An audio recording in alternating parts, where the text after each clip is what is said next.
साल 1984 दिल्ली की एक ठंडी नमी से भरी रात। दूर कहीं एक चीख और फिर अचानक आग का हड़हड़ाता हुआ स्वर। एक गली में भगदड़, एक आदमी दौड़ता हुआ, उसकी पगड़ी आधी जली हुई, कपड़ों में आग की राख जमी हुई और उसकी बाहों में उसका मासूम बच्चा। पीछे से आती भीड़ की दहाड़, पकड़ो बचकर ना जाने पाए। उस रात सिर्फ एक परिवार नहीं, एक पूरा समुदाय जलने वाला था। और आज हम लौटेंगे उस अंधकार में जहां इंसानियत की सांसें थम रही थी, जहां न्याय की आंखें बंद थी, जहां चीखें दीवारों से टकराकर लौट आती थी। तूफान से पहले की खामोशी। 1980 का दशक। भारत भीतर ही भीतर उबल रहा था। पंजाब में तनाव, राजनीति में खिंचाव और समाज में फैली गलत फहमियां सब किसी अनदेखे विस्फोट की पूर्व चेतावनी थी। फिर आया जून 1984। Operation blue star. स्वर्ण मंदिर में गूंजी गोलियों की आवाजें, दीवारों से उठता धुआं पूरे सिख समुदाय के दिल में उतर गया।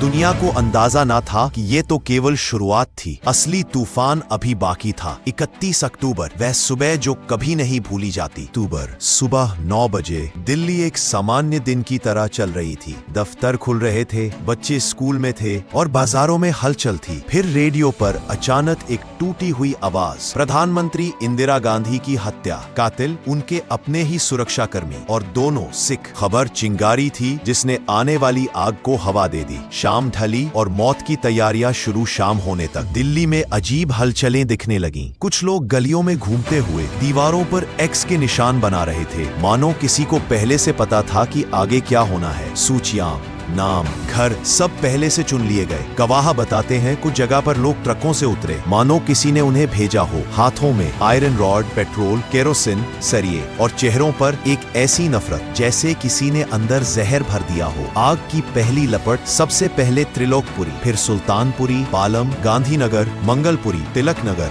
देखते ही देखते दिल्ली का आसमान लाल हो उठा। सिख परिवारों के घर लपटों में घिर गए। भीड़ सिर्फ एक सवाल पूछती, सिख है? और हाँ मिलते ही मानो इंसानियत का अंतिम संस्कार कर दिया जाता। पुरुषों की दाढ़ियां खींची गईं, पगड़ियां उतारकर जलाई गईं। कई जगह उन्हें टायर पहनाकर आग लगा दी गई। एक बुजुर्ग ने गवाही दी थी, हम गली में दौड़े, पीछे से लोग दौड़ते आए। जिंदा जलते हुए लोगों की चीखें आज भी कानों में गूंजती है। पुलिस प्रशासन की भूमिका। फैक्ट आधारित चित्रण। डॉक्यूमेंट्री के इस हिस्से में हम इतिहास में दर्ज गवाही, रिपोर्ट्स और जांच आयोगों के निष्कर्षों पर आधारित दृश्य प्रस्तुत कर रहे हैं। कई इलाकों में गवाहों ने कहा पुलिस मौजूद थी लेकिन हस्तक्षेप नहीं कर रही थी। कुछ एफआईआर दर्ज नहीं हुई। पीड़ितों के अनुसार कई बार पुलिस ने उन्हें कहा घर से बाहर मत निकलो, हम कुछ नहीं कर सकते। कुछ इलाकों में ईमानदार पुलिसकर्मी भी थे जो सिख परिवारों को सुरक्षित ठिकानों तक पहुंचाते रहे। कई ने बिना आदेश के स्कूल, स्टेडियम और सरकारी इमारतों में लोगों को छुपाया। लेकिन सच ये है, कई जगह प्रशासन की प्रतिक्रिया धीमी थी और दिल्ली की रातें चीखों से भरी रहीं। 3 दिन 3 रातें और टूटता मानवता का धागा। 3 दिन तक दिल्ली जलती रही। 3 दिन तक सिख समुदाय